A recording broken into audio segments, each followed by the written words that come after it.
Bank की दिखते हैं जी, ये है जी, वो है जी। वो बोले वर्मा मुझे नहीं पता भाई क्या है क्या नहीं है, मैंने तो जनता जनार्दन से वायदा किया और जनता जनार्दन ने मुझे एब्सोल्यूट मेजोरिटी दी है, ताकत दी है।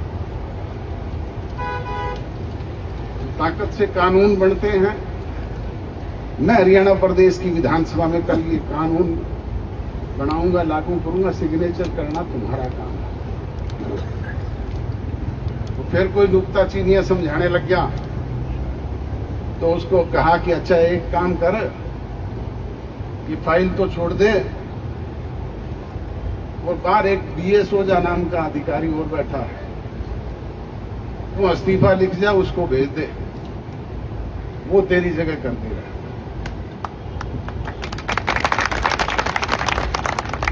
तुरंत आरएस वर्मा हाथ जोड़ के खड़ा हो गया, बोले नहीं साहब कहीं कल करके ले आऊंगा। तो बोले भले आदमी, तूने तो साइन ही करने हैं, कागज कानून तो हमने बनाना है विधानसभा में। अब ये सरकार के लोग कहते हैं कि टी लगाने का कानून नहीं है, ये तो पाइपलाइन में टी लगाने का कानून बताते हैं।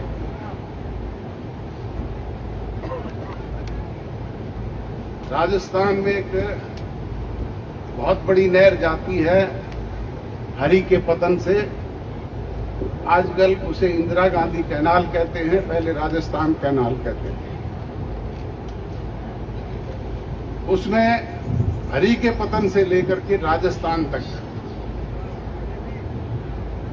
कोई पंचर नहीं है, कोई मोगा कोई माइनर उसमें से नहीं निकला हुआ। चौधरी ओम प्रकाश चौटाला जी चीफ मिनिस्टर थे, हमारे उस राजस्थान कैनाल की जड़ में बणी, नथोर, बचेर, बहुत सारे गांव हैं जो पानी पीने के लिए भी तरसते थे। पीने के लिए भी पानी,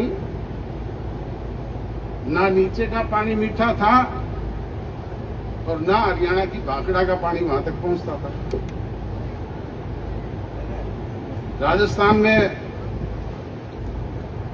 इरिगेशन मिनिस्टर थी कमला वर्मा। ओम प्रकाश चौटाला जी ने उसको फोन किया कि कमला, हमारे गांव के लोग इस इतनी बड़ी नहर की जड़ में प्यासे बैठे हैं, पीने का पानी उनके पास नहीं है भाई। वो बोली जी ऐसा तो कोई प्रावधान ही नहीं है। प्रावधान कौन बनाएगा भाई? राजस्थान की विधानसभा में तू बना दे, हरियाणा की विधानसभा में मैं बना दूंगा।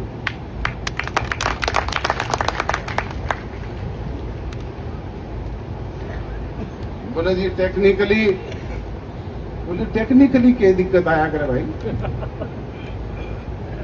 टेक्निकल तो इंजीनियर करेंगे, उसमें पंचर करना है करके हमने मौका दे दे, हमारे गांव में पीने का पानी आ जाएगा और जितना पानी हम यहां लेवा उतना तुमने भाखड़ा के जरिए दूसरी जगह दे देंगे, प्रॉब्लम खत्म। वहां बोले जी बात तो ठीक है। हमने उनको नोर फीडर के जरिए पानी दे दिया और वहां पंचर करके पानी ले लिया, उन गांवों की प्यास बुझ गई, कानून बन गया, लागू हो गया। भाई कानून किसके लिए बनाए जाते हैं? जनता के लिए, जनता के हित के लिए। अब ये क्या कानून को नहीं, ये आपके पड़ोस में गांव है हरीता, इसके पास भी एक बड़ी नहर जाती थी।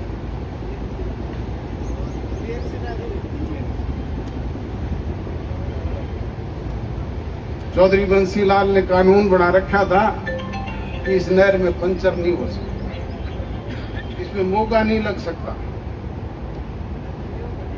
मैं भिवानी का सांसद बना, हरीता, शाड़वा, दूसरे आस पड़ोस के दूसरे गांव के लोग मेरे पास आए, वो बोले जी नहर की जड़ में बैठे हैं, कैसे बैठे हैं, हमने पानी को नहीं।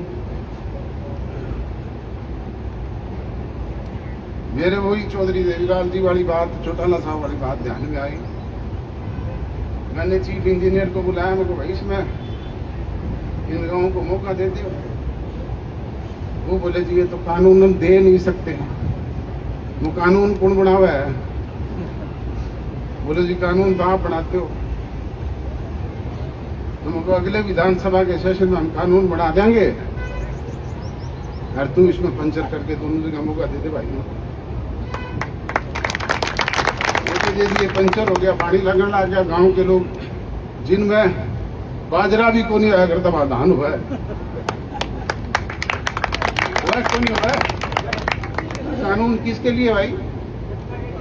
जनता के लिए।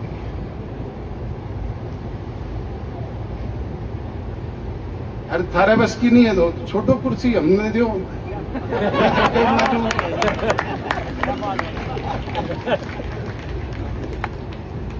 24 घंटे भी कौन लगे?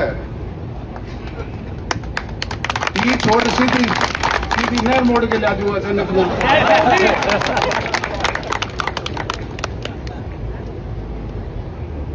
कानून तो भाई सरकार लोगों के लिए बनाती है, जनहित में बनाती है। ये तो बिना मतलब की एक जिद लगाए हुए बैठे हुए हैं। और ये मुख्यमंत्री तो डम्मी है। इसने तो थारे कहने पे या टीका लगवाई भी थी एक बार मेरे ख्याल, पर वो मुख्यमंत्री असली तो दिल्ली में बैठे हैं खट्टर। और उसका सरकार चलावे को खुल्लर। ये खट्टर खुल्लर की सरकार है, इसकी सरकार को नहीं होता। ये तो स्टैंप है। मैं तो अनेक बार भाषणों में कहता हूं भाई अब बदलाव का समय है और बदलाव करने की जरूरत है। बदलाव कौन करता है? बदलाव जनता जनार्दन करती है, आप लोग करते हैं। ऐसे डम्मी लोगों को बदलो। हमारे पड़ोसी मुल्कों में आप लोगों ने देखा है, श्रीलंका में इसी तरह की सरकार चल रही थी। वहां के लोग संगठित हुए, नौजवानों ने अंगड़ाई ली, रातों रात सरकार के लोगों को ना केवल खदेड़ने का काम किया बल्कि अपनी मनचाही सरकार बनाई। आपका पड़ोसी देश बांग्लादेश है, वहां पे इसी तरह की सरकार चल रही थी, लूट खसूट के। नौजवानों ने अंगड़ाई ली, लोग इकट्ठे हुए, रातों रात ना केवल उस सरकार को बदलने का काम किया बल्कि उनको देश छोड़ने में मजबूर करने का काम भी किया। आपका छोटा सा पड़ोसी देश है नेपाल, वहां पे भी इसी तरह के हालात बने। नौजवान संगठित हुआ, लोग उनके साथ लगे। आज 39 साल का प्रधानमंत्री वहां पे मुल्क पे राज कर रहा है और ना केवल उन लोगों को देश छोड़ने में मजबूर किया बल्कि सड़कों पे दौड़ा दौड़ा करके पीटने का काम किया। मैं तो अनेक बार कहता हूं कि भाई ये जो बैठे हैं इनको सड़कों पे दौड़ा दौड़ा करके पीटना पड़ेगा, तब जाकर के ये पेंडा छोड़ेंगे। और इसके लिए हमें संगठित होना पड़ेगा। तो आज जरूरत है संगठित होने की। आप लगातार संगठित होकर के ये संघर्ष कर रहे हैं। निश्चित तौर पे इस संघर्ष का परिणाम आपके हक में आएगा। कोई भी ताकत इसे रोक नहीं सकती।